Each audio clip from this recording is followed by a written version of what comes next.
I was invited to go out to eat with a friend, and I came home fairly late and my husband had already gone to sleep. My youngest was only 2 at the time. She woke up and she wanted me to lie down with her, so I did. And the next morning I was woken by my children who came calling for me. Mummy, Mummy, Daddy's not waking up. I went to the bed and found my husband not responsive, and we called the ambulance. So what happens? He's not responsive. The ambulance comes. We take him to get a scan. They say that he's had a stroke and that there is brain damage and he's in a coma. And they don't know how long he'll be in the coma or what his state will be if he wakes up. So I'm sitting there. It's been 17 years of this man, a constant in my life, this beloved husband, wonderful father, mashallah, tabarakallah. My children are looking to me for answers. When is Daddy going to wake up? When is he coming home? When are you coming home? And I don't know what to tell them. So he's in the coma and the people start coming. They come with gifts. They come with dua. They come with Quran. They come with love. How wonderful people come into your life when you need them. And I'm sitting there. I'm the one who has to phone his mother. This is her youngest child. And I have to tell her, Mum, he's in a coma. They don't know whether he's going to wake up. I have to hear a mother's heart breaking. And I have to go through all the scenarios. What if he stays in a coma for 3 years? What happens then? You know, there's an interesting thing that people do when somebody is in a coma. They come and they tell you miraculous stories. I knew someone, they were in a coma for 6 months. Wallahi. And they woke up and they were fine. Sister, you'll be okay. Sister, I heard about someone whose husband was in a coma for 3 years. Wallahi. And when he woke up, everything was okay. They had another baby last year. They think this is comforting. I don't. Because I don't know how to navigate my life with my husband in this coma. But Allah is the owner of the heavens and the earth, and He decides. So, Ya Rab, if he will be in a coma for however long, I accept. Then they say, when he wakes up, he may have severe brain damage. He may not recognize you or the children. I say, Allah is the owner of the heavens and the earth. He decides. And if my husband wakes up and he is no longer the man that he was, I accept. And then what if he doesn't come back?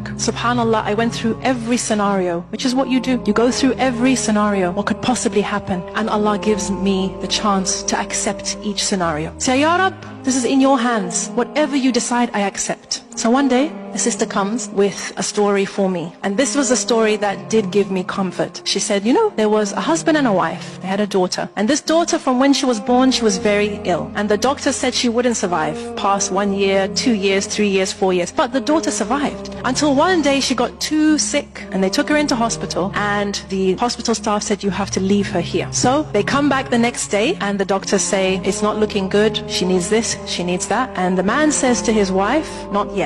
They come back the next day, the doctors tell them the prognosis. The man says to his wife, not yet. Then they come back the next day and the hospital staff tell them that their daughter has passed away. And the husband says to his wife, now. And they both fall into sujood of shukr. The hospital staff are shocked. Your daughter's just died. You're making sujood of shukr. What's happening here? And the parents explained and they said, Allah blessed us with this child for 5 years, 6 years, longer than the doctor said. We were blessed to know her, to love her, to get the ajr of caring for her, of making sure she was comfortable. This is something to be grateful for. And if Allah subhanahu wa ta'ala decides to take her back, we decided we would only embrace gratitude. We would truly embody Alhamdulillah ala kulli hal. So when after 2 weeks I got the phone call and the doctor said that we tried to revive him, but your husband is no more. Your husband has returned to Allah. I said, Inna lillahi wa inna ilayhi raji'un. Thank you. I put down the phone and I went into sujood of shukr. Because of the 17 years, because of the 5 children, because of the love and the memories and the solace and the garment that I was blessed with for 17 years was on loan to me. Brothers and sisters, we